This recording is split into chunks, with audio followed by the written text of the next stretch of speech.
Hello and welcome to another She Clicks webinar.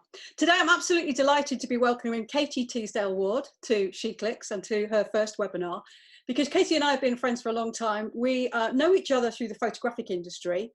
We've known each other for a long time, but actually it was a shared love of Bake Off, and in particular talking about it on Twitter, that really bonded us. And in recent times, Katie has created a business called Kudosity, which is all about building confidence and helping people feel happier. So Katie, welcome to She Clicks. Oh, thank you very much. Oh, I'm so excited. And is Bake Off on tonight? I can't remember. What day is it? Tuesday, it is. Oh, crikey. Well, catch up. Okay. So, like all of our webinars, this one's live, but you will be able to watch it just like Bake Off on catch up as well, because it will be in the group feed and also on the website. Now, as normal, I'm going to keep an eye on Facebook, and so if anybody has any questions, please put them as comments underneath the video, and I'll relay them to Katie, and hopefully she'll do her best to answer them.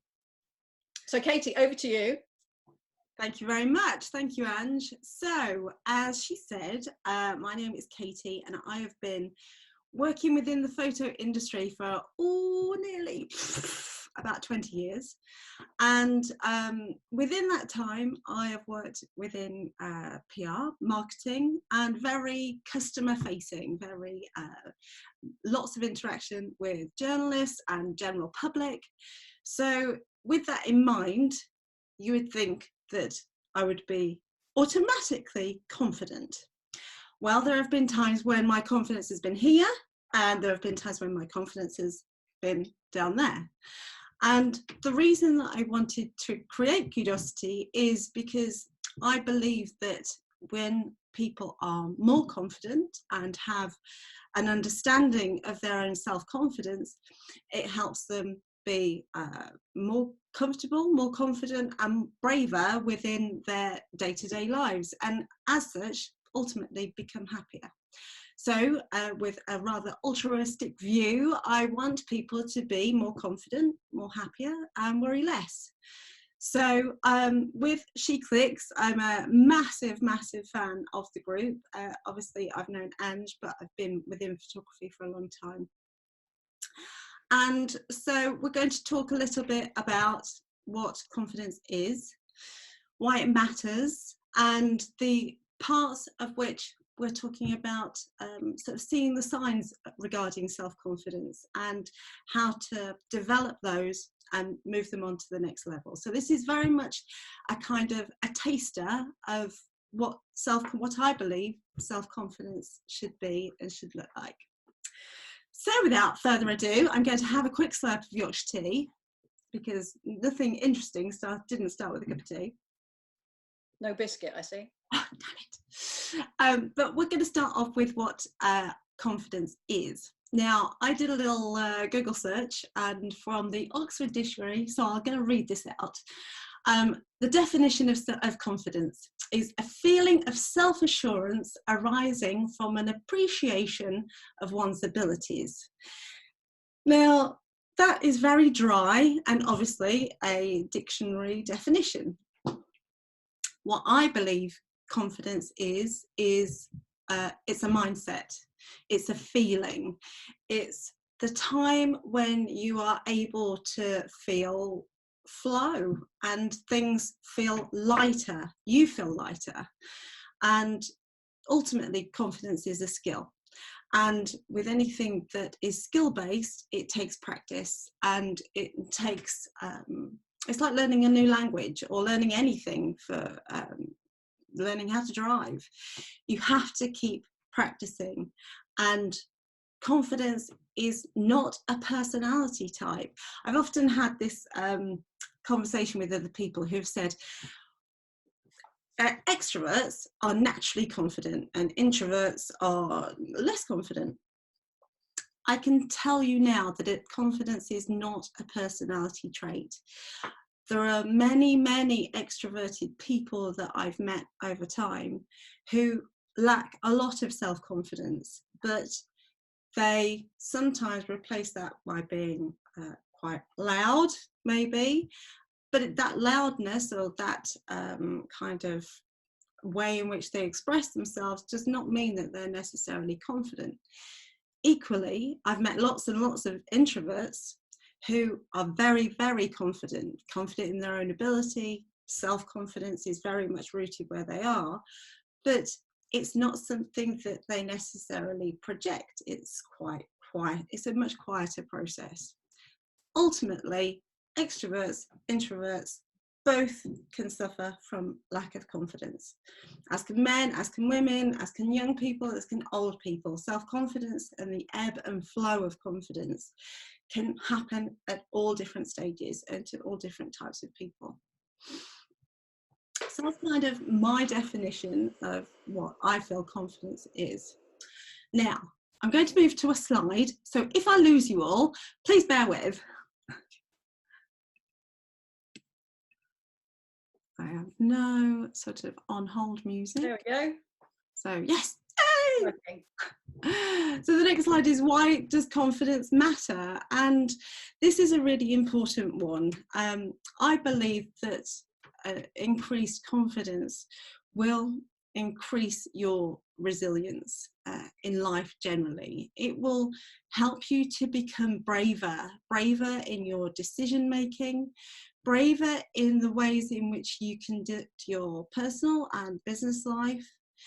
It will open you up to trying new things, and without holding back and without overthinking everything. I don't say that by having confidence, you will never overthink things or you'll never feel like you can't try things, but getting a handle on confidence and increasing it and being aware of it will make those negative experiences less big, if you like, and you'll be able to move out of those negative experiences in a much quicker way. Essentially, you'll be more resilient. You'll have that kind of bounce back ability that sometimes when you see people, you think, gosh, you know, I heard that they had some bad news last week. How are they still so together? How are they still so confident? And I think that confidence is the fuel that will help you achieve your goals. And that's why confidence matters to me and why I think it matters to a lot of people. So the next bit we're going to do is we're going to talk about how to build your confidence. And these are examples that I'm able to give you from my sort of personal experience with dealing with people within the confidence arena and that kind of thing. So the first part is, funnily enough, is about baking, really. It starts with a slight anecdote from my nan, God bless her.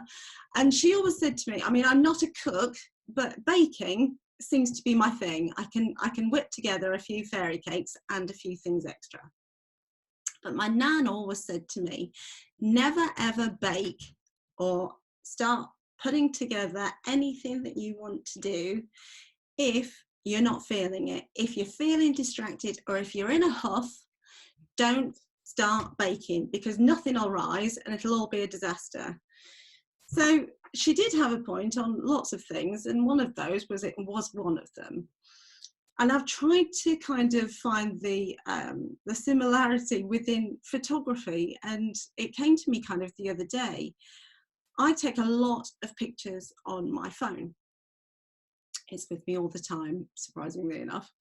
And when I went through my camera roll, I was able to pretty much pinpoint the photos that artistically I loved, and also that I was really confident with. So I could go through, say, 50, 60 shots and pinpoint the time when I was taking those shots confidently. And it made me think about how people could do that within kind of their own portfolio of images. Because I think it's really important to sometimes just take some time out and look through your images, look through the ones that you really love, the ones that really, really speak to you and that you're really happy with, and try and remember what was happening at that time. What was happening around you? What was happening around you in your head? Where were you? What were the conditions that created that shot that you really loved? And I think it's a really good exercise to go through your portfolio and just take some time to look at shots that you were confident with, that you were happy with, and just jot down the mindset that you were in when you were shooting those pictures. Because I think what will happen is you'll start to see a pattern forming, and it's important to recognize those times when you experienced confidence, and when you experience, lots of people call it flow, which I think is fine. When you're in flow, it can be when you're shooting, it can be when you're baking, it can be when you're public speaking, whatever it is. But I think it all comes down to those points where you feel confidence and you can feel almost a physical change in yourself. You feel your shoulders come back, you feel physically lighter. Going through a portfolio is not a bad idea of where to start.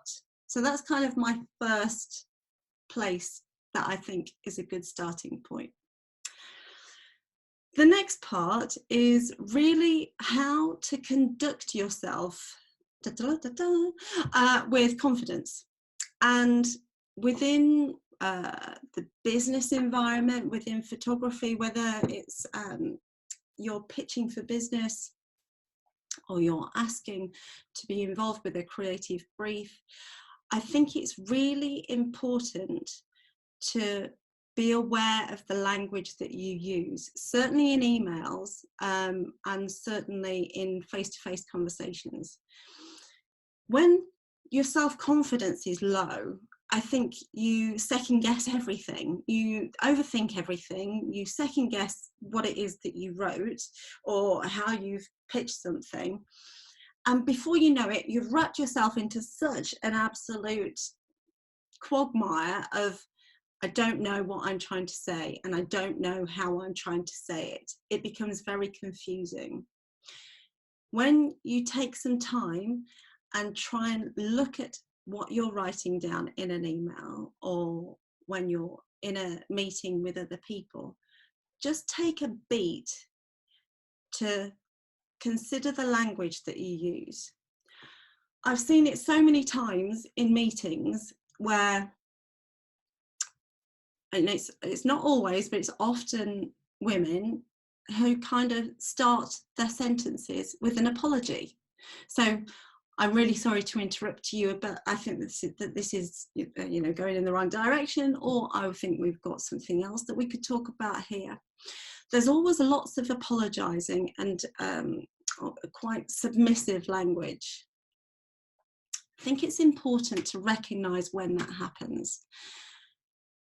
Also, when you're thinking about sending out emails to clients, you shouldn't, obviously, always be courteous. That's fine. That's not a problem with that. But be direct. Be clear in your communication. This is a business transaction, ultimately. So where there are, you could be asking for the business. Don't be afraid to close for business. Don't be afraid to pitch an idea, but pitch it with confidence. You are trying to ultimately, especially when pitching an idea, add value to either a client or a customer. So be bolder than you actually sometimes feel. What I've done before is created some email templates. Sometimes when I feel that I'm having a wobble and I don't necessarily think, actually, I need to get a handle on this communication, but if I go to my kind of little mini library of templates, then that helps me, because that just kind of moves the headspace from it's a problem to here's my solution, I'll move it forward. So I'll be happy to share those kind of template ideas with the SheClicks groups if that would help move that kind of idea forward. But communication and how you conduct yourself with confidence is really important. And that also comes down to things like if you're meeting someone for the first time, it's always nerve-wracking. You know, you could have had 20, 30 email conversations, phone calls, whatever. When you meet somebody for the first time, it can be slightly, whew, okay. But they're probably as nervous about meeting you too. So accept that, and a firm, confident handshake, eye contact, smile. If you can nail those three things, the rest will follow. So confidence in communication and confidence when you're meeting people for the first time will certainly help. And even if you don't necessarily feel it inside, the more you repeat it, the more you keep trying, the more you motivate yourself to repeat this kind of positive behavior, it will have an absolutely positive impact on your confidence. So that's another thing. Slurp number 2, farewell. Now, this one's my favourite. Not that I should have favourites, but support groups. So everybody needs some help. Everybody needs some support, and nobody should ever feel on their own. For me, what I've seen with SheClicks over the very, very short period of time that it's come together and just expanded into over 5,000 members, which is insane, is that people want to feel that they are not on their own. And SheClicks has been such a great support group for people, for female photographers, and for encouragement and for motivation and for connections. And what I think that demonstrates is that if you feel that you've got something that you've got a problem with, you're not going to be the only one with that problem. That doesn't necessarily just mean that that's technical help or want help buying a camera equipment. It's about sharing those kind of experiences. So somebody can go, yeah, that happened to me, or yes, that I was in that situation and this is what I did. This is how I got through it. So finding a support group that you're comfortable with, that you are able to interact with safely, and by being yourself. Don't enter groups where you're feeling that this isn't for me. You know, always be in a safe place where you are yourself. You're not trying to be something else. SheClicks does that really, really well. What I would also say is, in addition to the support group, is find your really small group of trusted friends, and those friends that you've known for a long time, those that you can have a really honest, frank, open conversation with. Because sometimes it's not just enough to have the support group. You need to know that there is somebody on the other end of the line that you can say, this was really brilliant today, but I'm not really comfortable about shouting about it on a public forum. But you want to share that success, and you should always share success. Be picky, basically, in your private group, and really nurture those relationships. Nurture the relationships in the groups, but be aware of having a smaller, more intimate private group where you can really support each other, and you know each other, you know, better than somebody that you've met perhaps 6 months ago on the internet. That's really important, and I think that's certainly when confidence is a bit wobbly. You need to know that you've got your squad. They're there. They're going to help you. And then the last part is really about going beyond the meme, or as I like to say, the meme. I was never really sure how to say it, so I always went with meme. I love an inspirational quote as much as the next person. I really do. My Instagram feed is littered with them because they lift me up and they help other people lift them up to. But it's kind of, how do we go beyond the meme? Because if we were to look at the confidence memes, if you go on Pinterest, there's tons of them. The commonality is kind of just do it, is just take action. And I'm a massive believer in actually actioning stuff, not just thinking about it, just actually doing it. But if that is the case, then, and if everybody is supposed to just do it, then why isn't everybody just doing it? Because we'd all be within that confident space and we'd have far greater self-esteem, all of those kind of things. So what is it that stops us from just doing it? And I think the point is that change in whatever area of your life is hard, and it takes effort, and it's just sometimes a little bit uncomfortable. In order to have any significant change in your life, i.e. to become healthier, whether that's join a gym or go for a run your first 10K, or lose weight, or join a camera club, or have a first exhibition, it has to go from the thought of having it to actually putting the processes in place to make it happen. And that, for a lot of people, is uncomfortable because, like I said, change is difficult. However, your growth, the fact that people are interested in confidence and developing their motivation and their self-esteem, indicates that there is a massive group of people who want to be more confident, who want to be more motivated. And what I've tried to do really is to try and guide people that you're worth the investment. You're worth that investment of changing your behaviour, but you have to put the effort in, and some of the time it's hard to change existing habits. But if you don't change anything, everything will always stay the same old, I'm sure that's on a meme somewhere.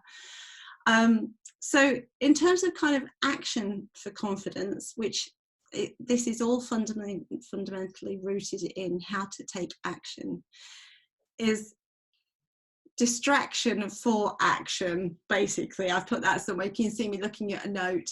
So when I become massively distracted, or if I start to have a wobble in confidence, literally I could not be more engaged in distraction other than getting on with the massive whopper of a task that's in front of me. So that will mean going on to all the social networks, scrolling, suddenly thinking, oh, I wonder what happened to Friends Reunited, taking surveys, looking at, I don't know, just whatever it is, but it won't be the task that's in front of me. So you need to get shot of all the distractions for a period of time. Be aware of how much of your really, really precious time is taken by being distracted by all the other stuff that will not serve you at all. So whether that means putting your phone in the fridge for a couple of hours, I'm sure that's fine. I don't think it's a problem. Or just turning all of the mobile devices, all your notifications off, whatever it is, try and have a period of less distraction and focus on one thing that you want to try and achieve. The next thing is visualization. Now, I was a bit skeptic about this when I first heard the term visualization, because it sounded a bit kind of up in the air. I didn't really know what it meant until I started to try it and practice it.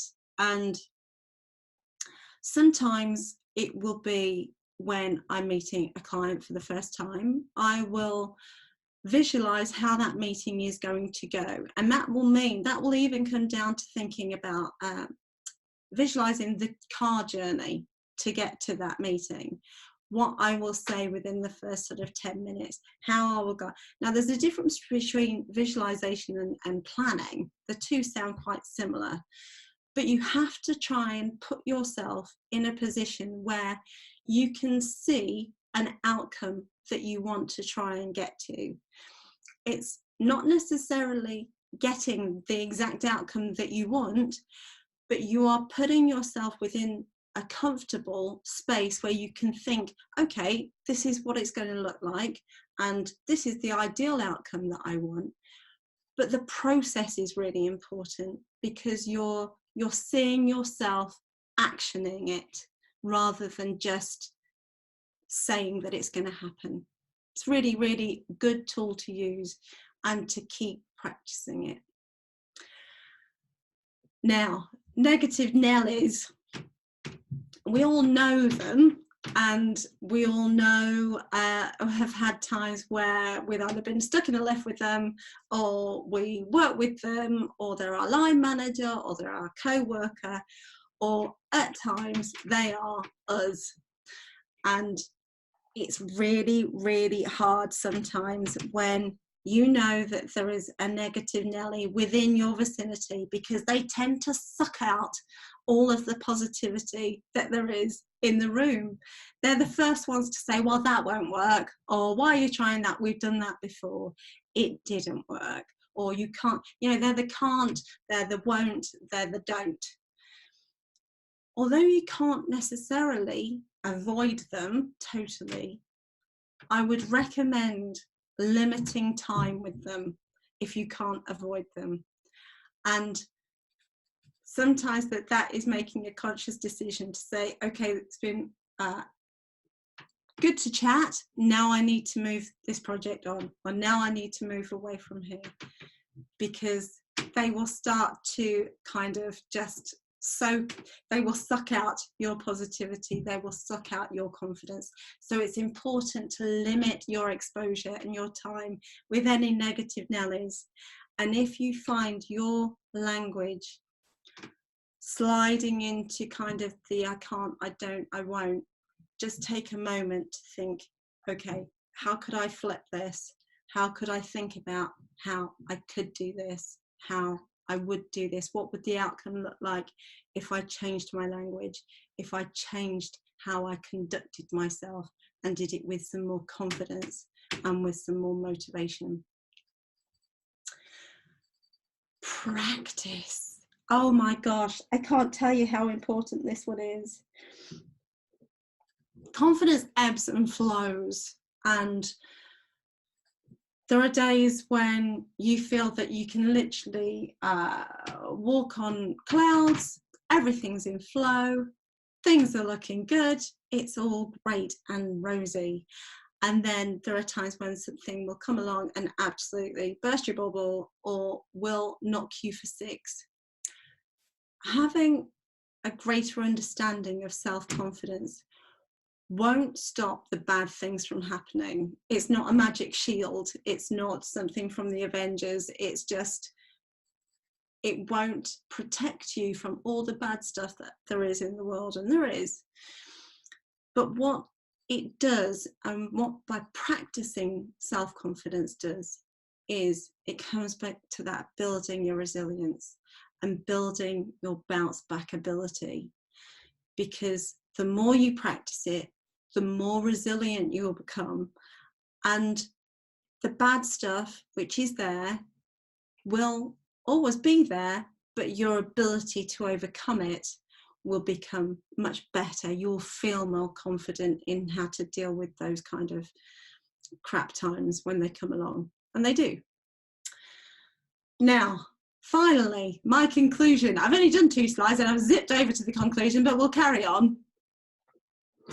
I suppose to kind of summarize the confidence, the starter of the confidence conversation, is it's really important to recognize it. Identify the times when you felt confident. Note those down. Make a journal, put some post-it notes, whatever it is.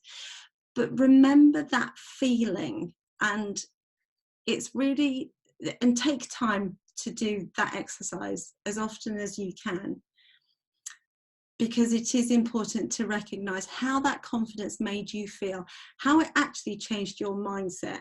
And I think by doing the exercise, you'll actually change your mindset from going from starting the exercise to ending it. The next thing, again, part of the conducting yourself with confidence is the project it, and it's about changing your language. It's about the words that you use.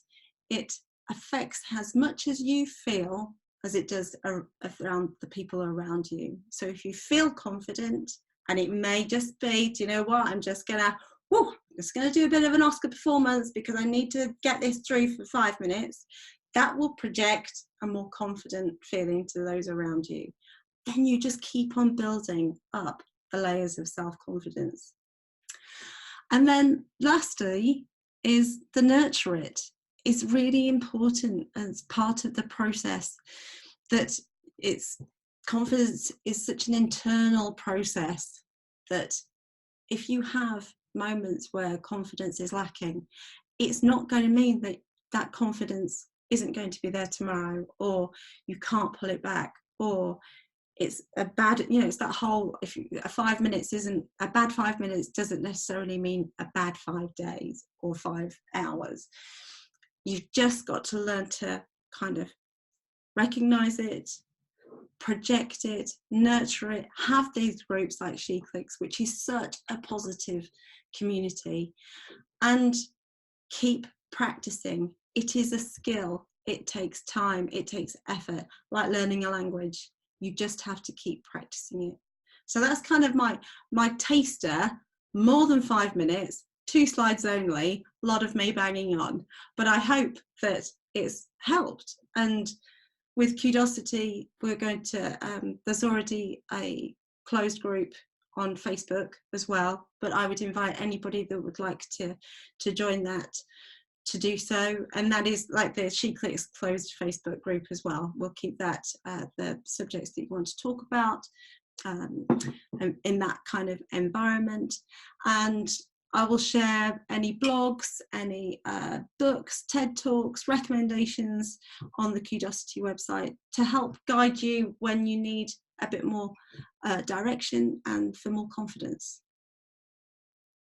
Great, thank you. Well, there are a few questions. And as you were talking, there were a lot of things kept sparking up in my mind, things that sort of connect to confidence, but also just sort of memories and things that trigger. And you were saying about, thinking back to when you look at an image or when you feel a certain thing. And I was thinking about, I sometimes feel under a lot of pressure when I'm testing a camera because, you've got to deliver certain things, you've got to test this and you've got to do that. And occasionally I just sort of think, right, forget that. I'm just going to enjoy some photography and just go out and be creative. And actually, that's when I've taken some of my best test shots. And that's when I've got pulled into doing more interesting photography. And I found out more about the camera. Yeah. And it's really good sometimes, like to say, to actually sort of railroad yourself into making those decisions. I'm just going to do that now. I'm going to think about that. It's the action. It's the going from thinking about it, not overthinking, not thinking about it too long, and just doing it. Yeah. It's really important that it's seen as not just a theory, but an actual actionable thing that you do. And you said that confidence makes you braver. And obviously sometimes you have to be brave to pretend to be confident. But actually sometimes I think being kind or happy towards somebody else, that a complete stranger, can also make you feel a bit more confident. I was thinking that I was out for a run a few weeks ago and a woman just said to me something like, well done, or keep going, or something like that, and we kind of, I don't know, we high-fived or we smiled or whatever, and she made me feel really good, and actually she was smiling, so she probably felt pretty good because she knew she'd cheered me up. She made me feel quite good. And sometimes I think, you could be out in your car and you've got a decision. There's somebody who's trying to pull out and they're pushing in. Well, actually, if you just flash the lights and let them go, they give you a cheery wave, you wave back. It just kind of buoys you up, doesn't it? And it makes you feel happier for the day and a little bit more confident about how the day is going to go. Yeah, absolutely. I absolutely 100% agree. When I first got into body combat, which is something that I love, I mean, I'm going like the clappers in the class and everything's going in all directions and I have no coordination, etc. But I absolutely commit to that 1 hour of activity. And there was a woman behind me. Thank God I didn't punch her accidentally or kick her or anything like that. But she said, she stopped to say, when we were in the break thing, she said, my God, you know, you really go for it. You're such, she said, when I look at you, when I feel like giving up or slowing down or taking it a little bit easier, I just can see you. And I know that you can't see because I stand behind the door thing. She said, but just by seeing your commitment and the fact that you're not giving up really, really spurs me on. And I was so like gobsmacked and happy that somebody had actually taken the time to make that comment. So you're absolutely right. By behaving in a way that is kind and that is grateful and that is just thinking more about other people rather than what's happening to you right now, it can start your day in absolutely the right way and sets the tone for how you want to live your life, really. Yeah. And Abby's asked a few questions, so I'm just going to kick off. This is Abby Gatto with one of them. She says, does lack of self-confidence lead to depression, or is it the other way around? So depression leads, in your opinion, to lack of confidence? I think it can be a contributing factor. I'm not a doctor, by the way, at all. I mean, not even slightly. But I think it can be a contributing factor. But there are so many other things that can lead to depression. I think that by increasing and working to increase your self-confidence, it opens you up to becoming more resilient. And sometimes, and my limited experience with people with depression is that when things are feeling so bad and feeling so incredibly overwhelming, that sometimes it just all feels too much. So I'd say that that an increased level of self-confidence will help to make life feel more doable, if you like. You'll feel more capable, but it all needs help. It needs work, and it needs it's part of a bigger process, I would say. I hope that helps, Abby. That sounds sensible to me. Also, she asked, where would you draw the line between enthusiasm and self-confidence? Draw the line between enthusiasm. I think there is a difference between the two. You can be really enthusiastic about something, but not necessarily confident about it. For example, I love photography, but I may not be the most confident photographer out there. But the more I practice it and the more I get involved with it and want to learn more about it, the more I become confident in it. My enthusiasm levels haven't changed, but my confidence levels are coming up to meet it. So I think confidence also is integrated with with knowledge as well. So if you're, so for example, if you're preparing for a big motivational talk in front of some business leaders, you will increase your confidence naturally by researching that company that you're going to be speaking to, because you're not just going in blind.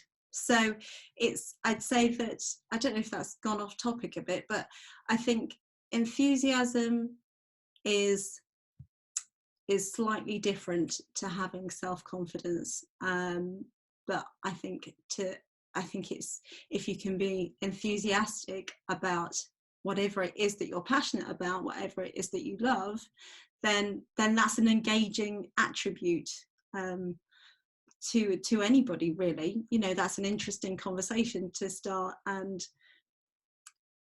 too much enthusiasm, I think, can be perceived. It's more about the perception of that enthusiasm, I think, rather than necessarily confidence. Okay.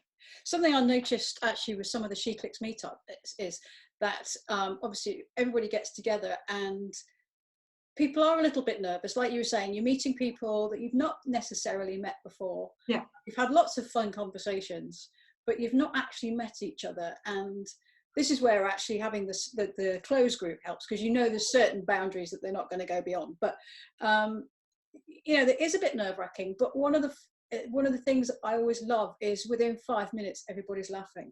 Yeah. And there's always a point where every person realizes that they've explained something or helped somebody else with something, whether that's a technical point on their photography, or, you know, using a camera, or whether that's kind of suggesting that they do something, or picking up the lens cap, or whatever. You know, there's always some way that everybody contributes to the whole thing. And by the end of the meetup, everybody's had a really nice time, and they're kind of thinking, hey, I want to do that again, that was great. And that's kind of like, you know, it's a little confidence boost, and everybody's learned something as well. Yeah.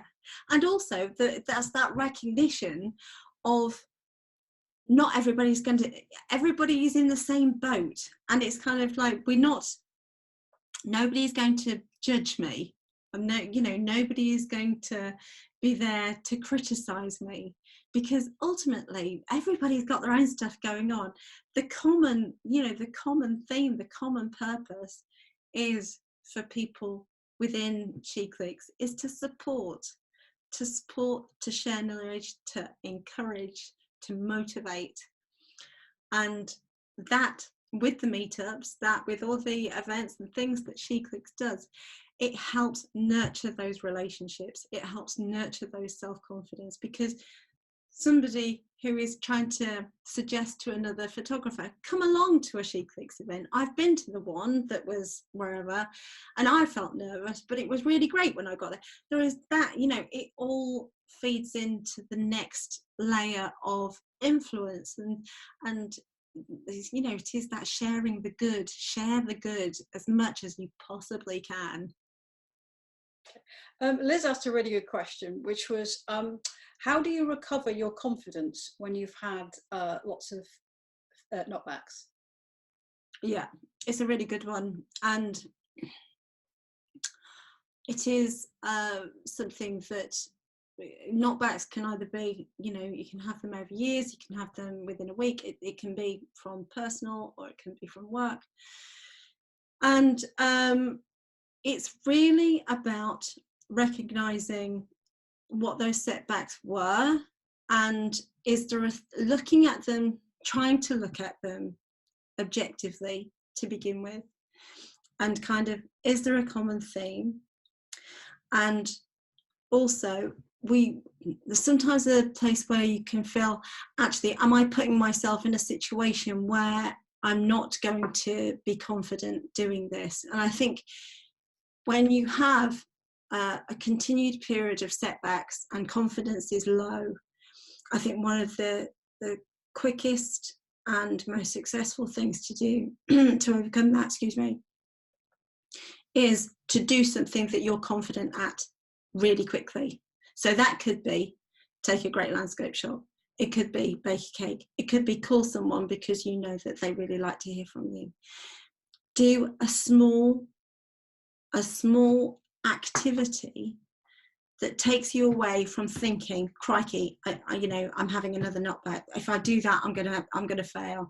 If I put myself in that situation, this is gonna be a disaster. You need to really start to focus and activate something that you're good at, and do it. Just do it. The more you overthink it, the more these knockbacks become massive. They go from being, actually, that was disappointing. Yeah, okay, I can see why that could have possibly happened, to massive mountains of, I will never be able to do that again. Action something that you're confident in doing, and do it, and just keep repeating that until you feel like you're more able to move on to the next thing. But if you keep reiterating the same, keep going through the same kind of failure circle, you'll never break out of it. It's like ever decreasing circles. But that's where you get really massively distracted as well. Do you think, is it is it worth sometimes just trying to analyze what the issue was? And I don't mean kind of like in a introspective way, but more I'm thinking, for example, with the SheClicks exhibition, we only had space for 50 prints, and we had 2,050 entries. So there were some brilliant images, for one reason or another, didn't get on the wall. Yeah. They were still brilliant. And, you know, there was a whole load of reasons. And I think one of the issues I had was hating the thought that some photographers might think that my photography or their photography wasn't good enough. Actually, it absolutely was. It was just that, you know, we had a set of criteria and a certain amount of time and a certain amount of decisions to make. Yeah. And I think there are some things where you could just look at something and say, well, they didn't pick me for this job because that person has more experience in that particular area, and that's what they need for that thing. And say, maybe I need to work out a way of getting that experience. Yeah. Or actually, I applied for the wrong job, or I didn't present myself in the way that addressed those issues. So maybe next time I need to look at the bullet points that they put and do it that way, you know, think through what I should do. I think the exhibition is a really good example, because when you are in a position where your self-confidence is kind of level, is good, then it's how you deal with those knockbacks that are, and those kind of those things that happen, you know, those things happen. There were only 50 images that were able to be selected, and it's kind of like, well, do you know what, that was a shame, my image didn't make it, but I really love it, and I'm so pleased that I submitted an image, because I've never done that before. You put them, you know, the photographers put themselves out there in a place to be judged, or to be, you know, to be within that arena.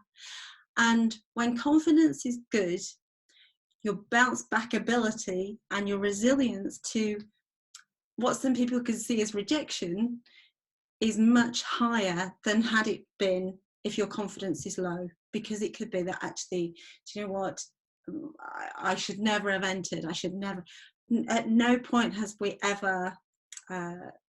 that ever been on the table. And it also goes to that also opens up an opportunity for that person to contact you or SheClicks and say, do you know what, I'm disappointed that my image wasn't submitted, but I'm really interested in how I could go about I'm really proud of that image, how could I get that exhibited at other places, where could I go to talk about more images, what other photo competitions are available. No's aren't necessarily just you know, it didn't make it, it was just not available at that time. And I've had that with interviews, and you know, you have that's kind of business. You know, you could have the same skill set, but it might just not be the right fit. Or you could have some of the skill set and you know that actually you're applying for a job that's not right for you, or you haven't got quite everything. And then if you just took some time out to learn some more skills, you would be completely 100% going into that interview in a completely different mindset, because you know that your confidence is there, you have the experience, you've put in the legwork, you've gone from thinking about something to actioning something, and it is that practice, that activation, rather than just the thinking about it. Okay, thank you. Now, Abby asked a third question, so back to Abby Gatto. How does a perfectionist deal with being a perfectionist, essentially? How does a perfectionist deal with being a perfectionist? Well, I guess what she said was, how does a perfectionist deal with herself? So I kind of think it's kind of, how do you deal with that? Because obviously, I guess the temptation is to want to finish everything to a very high standard. And at some point, you just got to maybe draw the line. Yeah, I think it's being a perfectionist. I would look at ways in which, where has being a perfectionist really served you? Is like, where have the success points been where actually being a perfectionist has resulted in the outcome that you've wanted? Because if there is lots of examples where actually being a perfectionist has meant that I got the job, I got the pitch, I got the money that I wanted, whatever it is. Then being a perfectionist has completely served you. And also people have different views of kind of what a perfectionist is. My husband's view on me being a perfectionist and him being a perfectionist are two very, very different perspectives. But so I would try and recognize where being a perfectionist has served. And if you find that it hasn't, then maybe look at the areas in which you absolutely have wanted. What is it about being a perfectionist that is critical? Because I think it's living up to really, really hard expectations and also setting yourself up sometimes for a bit of a fail. I think the aspiration of being a perfectionist is very admirable. And if it works for you and if it serves you, then great. But I think that life is full of ups and downs and mistakes, and some of those are not intentional, and sometimes that can move you from trying to be this perfectionist, but also setting yourself up for a fail. And it's hard. I think that's a hard place to put yourself. Okay, well, we've come to the end of the questions, but there's lots of positive comments, which Yay! will help you feel more confident. And that's, it is nice when people take the time out to say good job, because it does make you feel much better. Oh, hang on a minute, we just got a question come in from Liz. Is there any way of stopping confidence from coming across as arrogance? We all know somebody who's a confident, arrogant ass, but how do you? There's a difference between bombastic arrogance and confidence. I think it is that's down to personality rather than actual skill set, which I think confidence is. So I think people know if they're being a dick and if they're not, and people recognize that. So there are times when we've all been in those situations where we've thought, wow, they really are rectally internalized. Don't think I've ever used that term before, but whether they've actually thought that that person is confident or not, I think people are smart enough to understand the difference between arrogance and confidence. Yeah, I think sometimes that sort of bombastic behaviour can be hiding something else, can't it? A lack of confidence in a way, sort of shout a bit louder or whatever. Shout louder, scream, throw things around, be the centre of attention. Sometimes can deflect from actually they're not saying anything. When you come down to the actual content of what the conversation is or the point that they're trying to make, sometimes there is no content. But in order to feel validated, just shout louder. I think most people are sensible enough or aware enough now to go, okay, look at the content. Maggie's just asked if you think there's a difference between lack of confidence and lack of self-belief. Oh, interesting, because the two are very connected, and I think there is somewhere there is a definition between the two. I think self-belief is